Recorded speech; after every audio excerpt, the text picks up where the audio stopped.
Link TV, connecting you to the world. Link TV is viewer supported. Watch more at linktv.org. Link TV presents Mosaic World News from the Middle East. Here are today's top stories. Gaddafi forces given 4 days to surrender. 7 killed and hundreds arrested as Syrian crackdown continues. And Muslims around the world celebrate Eid al-Fitr. Mosaic World News from the Middle East begins now.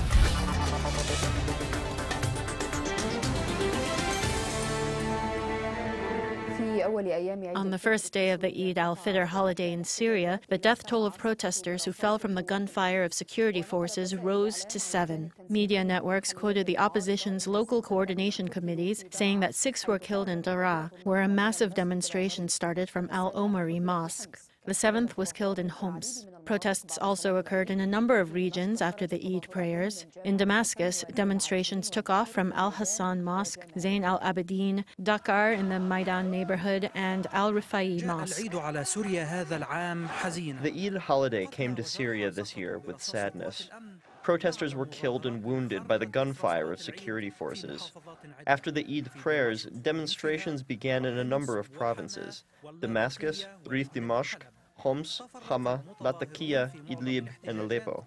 Demonstrators in most protests dispersed without any casualties, but the security forces' violent response was focused in Daraa province, according to the Syrian Observatory for Human Rights. In the town of Baida, hundreds were arrested. The town became famous for the massive arrest campaigns carried out by the security forces.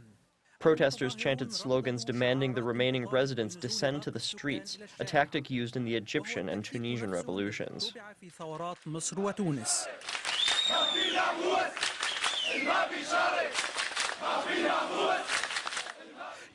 Protesters also demanded to execute the Syrian president.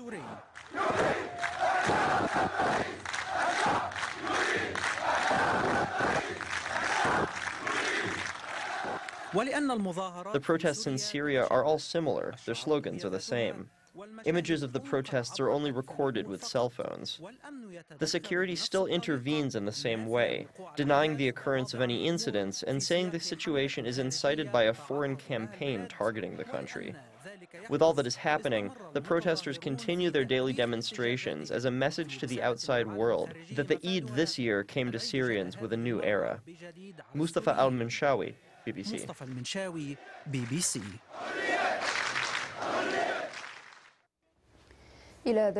Meanwhile, EU Foreign Minister Catherine Ashton condemned what she referred to as the brutal repression of the protests in Syria. A spokesperson for Ashton said that the assault on the cartoonist Ali Ferzat was an example of the widespread human rights violations. The EU Foreign Minister also denounced the attack on Al-Rifai Mosque in western Damascus on Saturday.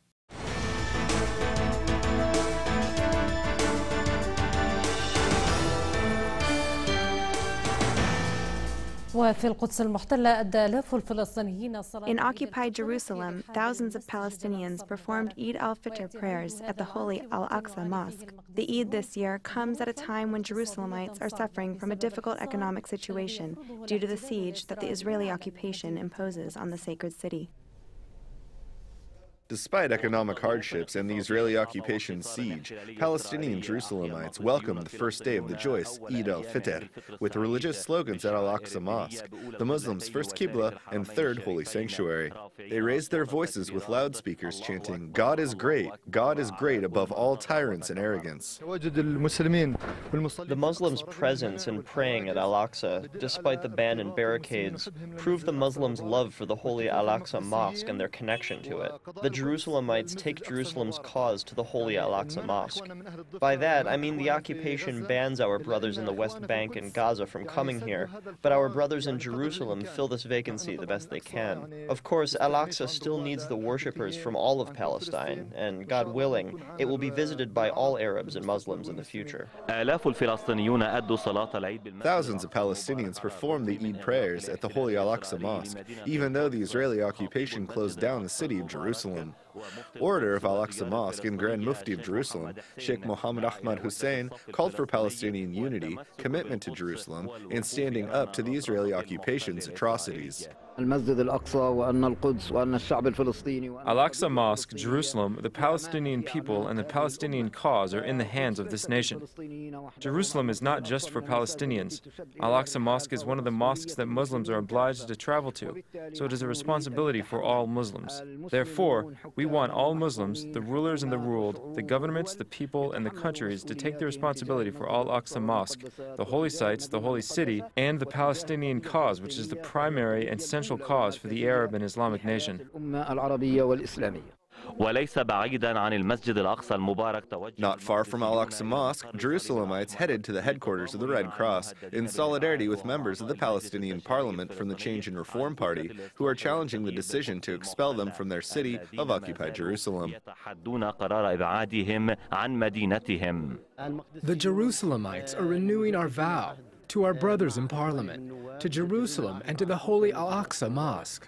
We are sending a message to Israelis that we are here in Jerusalem and we remain steadfast. We will not back down and we will not leave the city. The occupation should back down and quickly withdraw from the city. The city of Jerusalem and its residents are enduring much pain and suffering. Despite this, there is a renewed hope that Jerusalem will return to its owners and a flag free of occupation will be raised here. Best wishes to you and to Jerusalem.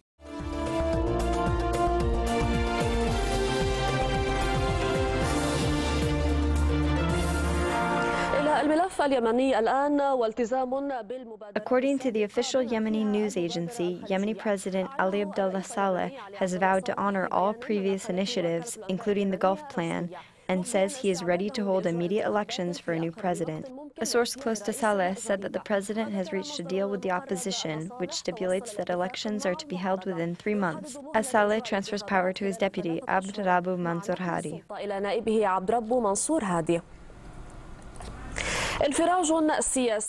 This political breakthrough, if it holds, has failed to bring joy to the first day of Eid al-Fitr in Yemen. Many Yemenis are expressing concern over the deteriorating security situation amid the state of military alert in the country. On the other hand, the revolutionaries are continuing to mobilize on various fronts. Meanwhile, Yemeni children celebrated the Eid amid harsh living conditions. Abdel Rahman Shumari reports from Sana'a.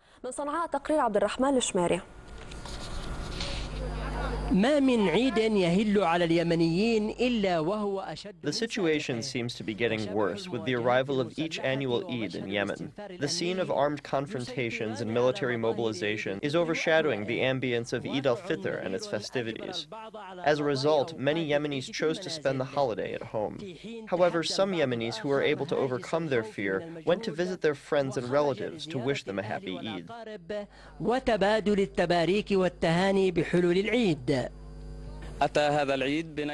This year's Eid has a special flavor to it, the flavor of the Arab revolutions. Many challenges still face us here in Yemen, including inflation and a shortage of fuel. However, we are trying our best to enjoy the Eid by visiting our friends and relatives.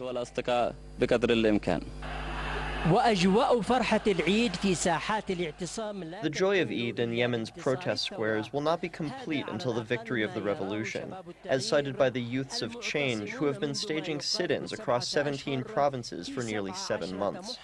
The youth movement blamed foreign intervention for the stalemate, which they say seeks to quell the revolution in order to prolong the lifespan of the regime.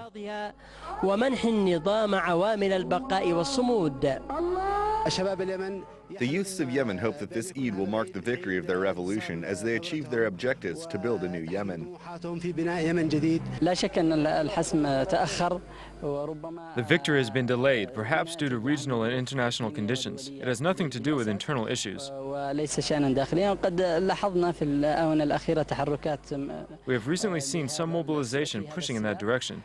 I believe victory is coming soon. The joy of Eid can only be seen in the eyes of the children. The volatile security situation, which may spiral out of control at any time, has stolen the joy of Eid al-Fitr from many Yemenis. Happy Eid. Abdel Rahman Shumari, Dubai TV, Sana'a.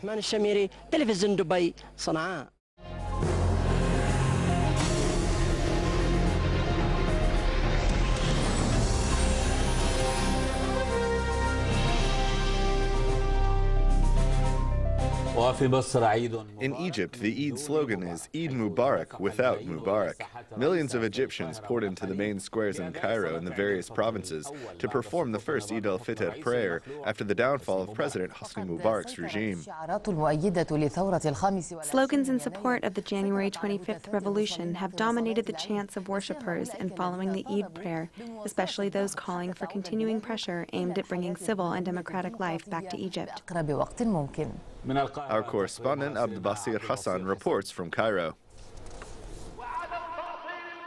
The Eid al-Fitr in Egypt comes this year with a special flavor of the revolution. Massive crowds converged on public squares, especially at Tahrir, or Liberation Square, in the heart of Cairo.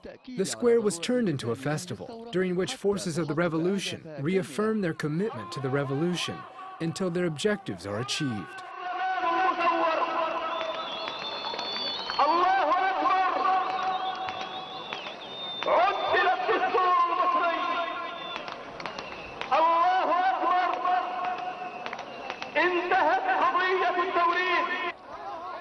The enthusiastic display in the square, despite the security presence, included activities by several political parties.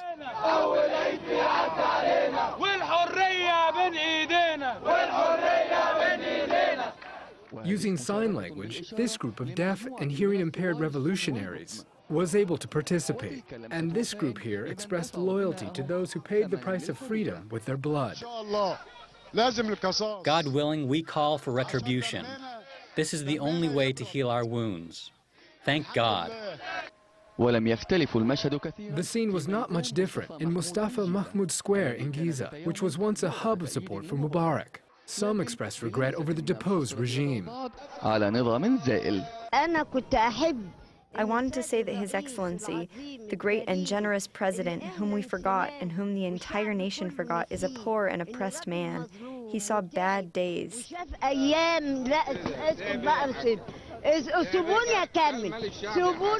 me finish. The president has achieved many, many, many things. These phrases provoked some who insisted that this year's Eid is the best in decades. It's a beautiful Eid. This is the first time I feel the winds of freedom blowing in the country. I wish the Egyptian people a blessed year, wishing the same for Syria, Yemen, and the entire Arab nation. As they celebrated, the Egyptians didn't forget about those less fortunate. At a time when Egyptians are celebrating their first post-Mubarak Eid al-Fitr in open areas and squares, elements of the former regime are spending the Eid behind bars. The most notable message this year is Eid Mubarak without Mubarak, or Blessed Eid without Mubarak, even if it angers some. Abd al-Basir Hassan, Al Jazeera, Cairo.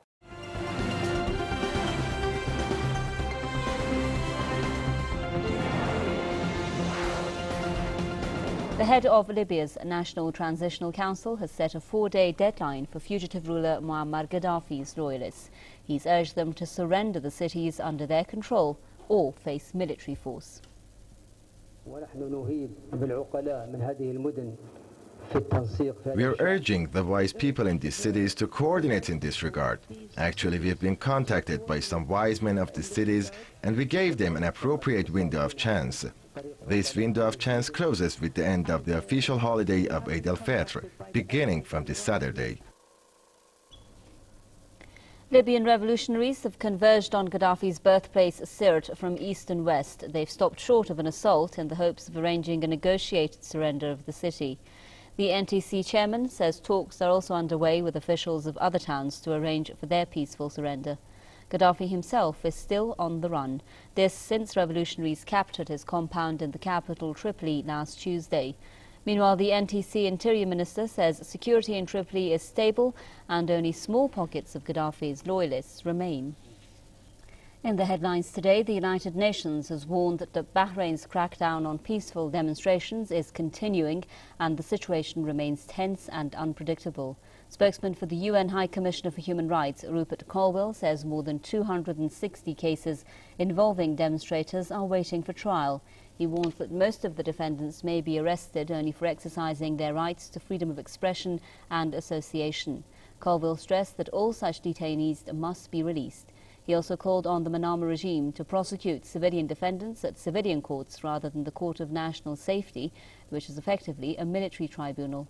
Bahraini forces, backed by troops from Saudi Arabia, have killed dozens of people and arrested hundreds more during anti-regime demonstrations over the past months. Nabil Rajab is the president of the Bahrain Center for Human Rights. He told us anti-regime protesters plan to stage more rallies despite the government's heavy crackdown. The king has spoken before last night. I mean, myself and several people were expecting there might be some political initiative to release by the king, but unfortunately, nothing new that he has brought. The king has not brought any political solution to the political crisis. That's why we have seen more demonstration just as he finished his speech. The uprising is taking again its spirit. It's the same like it started in 14th of February.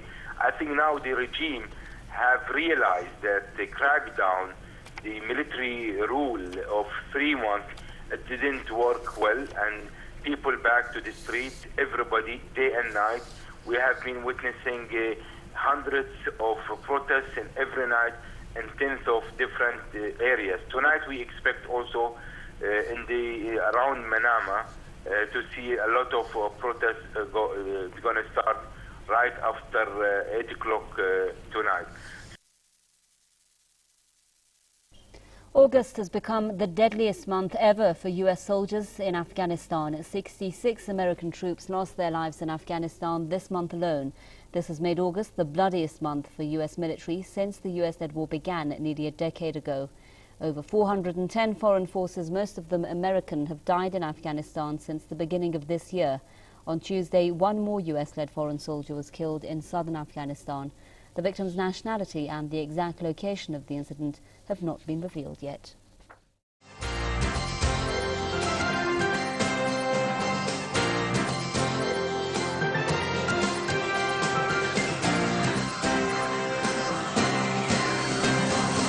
Open with a continued high state of alert throughout the south of the country today, following concrete intelligence warnings of an impending terror attack. More in this report from IBA's Dennis Zinn. Troop deployments on both sides of the Israel-Egypt border were reinforced overnight in an attempt to foil a possible terror attack. According to Israeli intelligence, a large terror cell in the Sinai Peninsula was poised to carry out a cross-border mission, similar to the one carried out last week, when 8 Israelis were killed. The cell is reportedly comprised of some 10 to 20 members of the Islamic Jihad organization. Homefront Minister Matan Vilnais said today the Islamic Jihad terror group has been trying unsuccessfully for a long time to carry out an attack. He said that the fact that the Muslim world is today celebrating the festival of Eid ul-Fitr makes the alert even more acute. A source in the General Security Services said inter-Palestinian rivalry also plays a part, and the so-called success of the attack last week carried out by the tiny popular resistance terror group poses a serious challenge to the larger Islamic Jihad organization. Meanwhile, according to the press in Cairo, a strong Egyptian army force, including armored vehicles and tanks, is combing the northern Sinai for Palestinian terrorists and engaging them on contact. Israel recently agreed to allow the Egyptian army to move another 1,500 troops and tanks into the Sinai in order to carry out the operation. Deputy Prime Minister Moshe Ya'alon today said Israel and Egypt have open channels of communication and are cooperating closely. He said that the Egyptian effort is also beneficial for Cairo because terror threatens Egypt no less than Israel. Dennis Zinn, IBA News. The Palestinian Authority has officially censored the terror attack on a Tel Aviv nightclub early Monday. A statement issued from the Ramallah headquarters of Fatah leader Mahmoud Abbas read that the presidency condemns any attacks on civilians.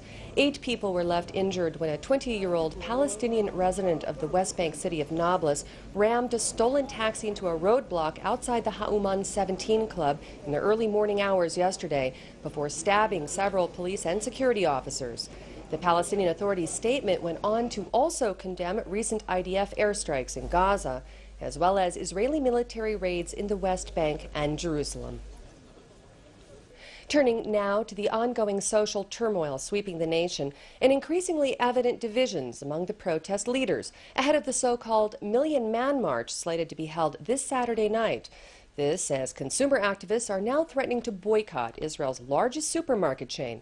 IBA's Ariel Reshef has been following the protests and joins me now from our Tel Aviv studio with an update. Good evening, Ariel. Good evening, Aaron. Does it appear to you that the protest movement may now be changing course? Well, as we've reported before, the protest movement is definitely facing some significant adversity as there are growing rifts among the leadership. And one of those primary differences that are emerging is whether or not they want to cooperate with the government-appointed Trachtenberg Committee. The student union has said that they believe in dialogue, while the Rothschild tent protest leaders remain firmly against that. But despite this, the Trachtenberg Committee did meet again today in an effort to address the public concerns.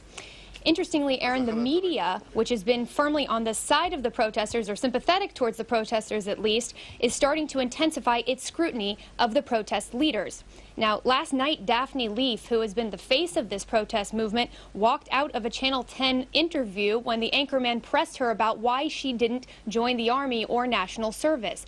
Now, he also pushed her on whether or not, because she comes from a privileged background, that might mean she's out of touch with society. He also pointed out the fact that the protest leaders from the tent cities have not actually spent time sleeping in the tents for several weeks.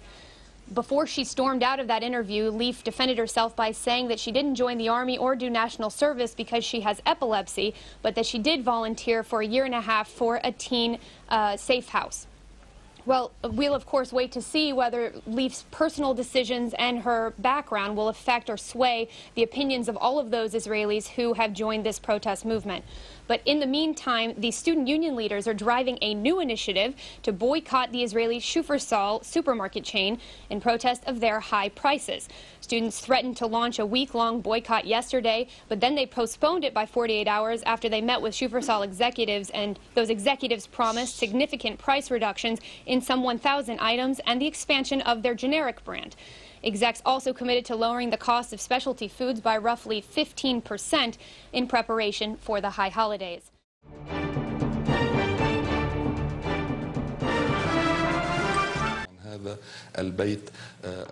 This evening, we will discuss the Syrian issue with Mr. Ammar Wakaf, member of the British Syrian Society here in the UK, who has previously been on our show, representing the Syrian regime's loyalists, and Mr. Merek Al-Abda, chief editor of the opposition TV network Barada, who represents the voice of the opposition. Mr. Merek, does the fact that the regime has a military structure make it reliant on a military solution? Is the opposition hoping for a military coup or military defections? انقلاب عسكري، انشقاق عسكري هو أحد الآمال التي تعول عليها المعارضة. طبعا أنت ذكرت أنه لحد هذه اللحظة لم يحصل هناك أي انشقاقات. Well, so far there haven't been any major defections, and there are a number of reasons for this, including the sectarian structure. Meaning, this regime has a sectarian facet, which prevents the kinds of defections we saw in Libya. Major defections took place in Libya in the first few weeks of the revolution there. The sectarian element gives the regime something to hold on to, and that's one aspect. But let's be honest when we talk about the sectarian element in the sense that the Alawi sect is holding on to this regime. Doesn't the sect have reasons for doing so? Especially since the opposition's speech may prompt it to stick to the regime even more. No, on the contrary. First, let's look at the opposition over the past 11 years, from when Bashar first took power until today. The opposition chose the kind of language that calls for unity between all Syrians, equality of rights and responsibilities. That's true. Your first slogan was unity, unity, and unity. Yes, unity. And this was reflected after the revolution started. One Friday was named the Friday of Saleh al-Ali, referring to the great Alawites. In addition, there was the Friday of Azadi, addressing the Kurds, and the Great Friday for the Christians. So I don't believe that there has been any speech against the Alawite sect. Quite the contrary. Mr. Ammar, on the subject of morality, in our previous interview, I remember you talking about accountability, the corruption in the authority, and the paralysis of this authority to act. Despite all that, you still side with this authority. First of all, please allow me to briefly explain some misunderstandings. First, the majority of people are with the Syrian government. But who decides that? The majority itself decided that.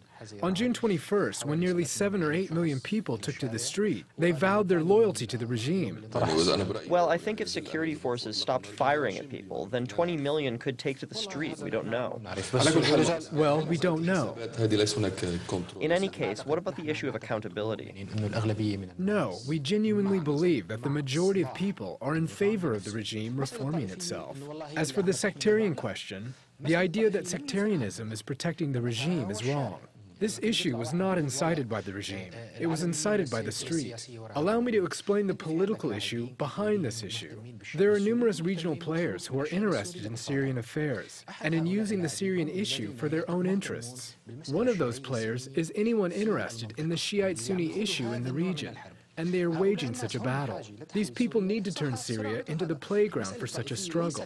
The sectarian issue is not the basis of the conflict, but is instead being issued to fuel a specific dispute or conflict. The views expressed on Mosaic are from contributing broadcasters, not Link TV or its sponsors. The production of Mosaic is made possible by grants from the John D. and Catherine T. MacArthur Foundation, the Firedoll Foundation, and by support of viewers like you. Thank you. Watch Mosaic World News online. Stay up to date with breaking news, read our blog, get transcripts of past shows, and more at linktv.org/mosaic.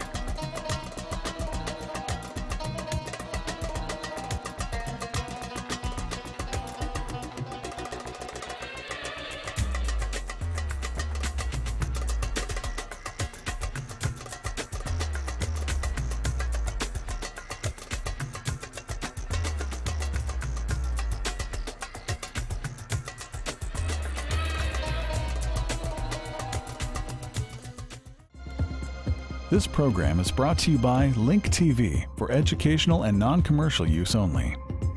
Link TV is the only U.S. network dedicated to global and national news, uncompromising documentaries, and diverse cultural programs which connect you to the world.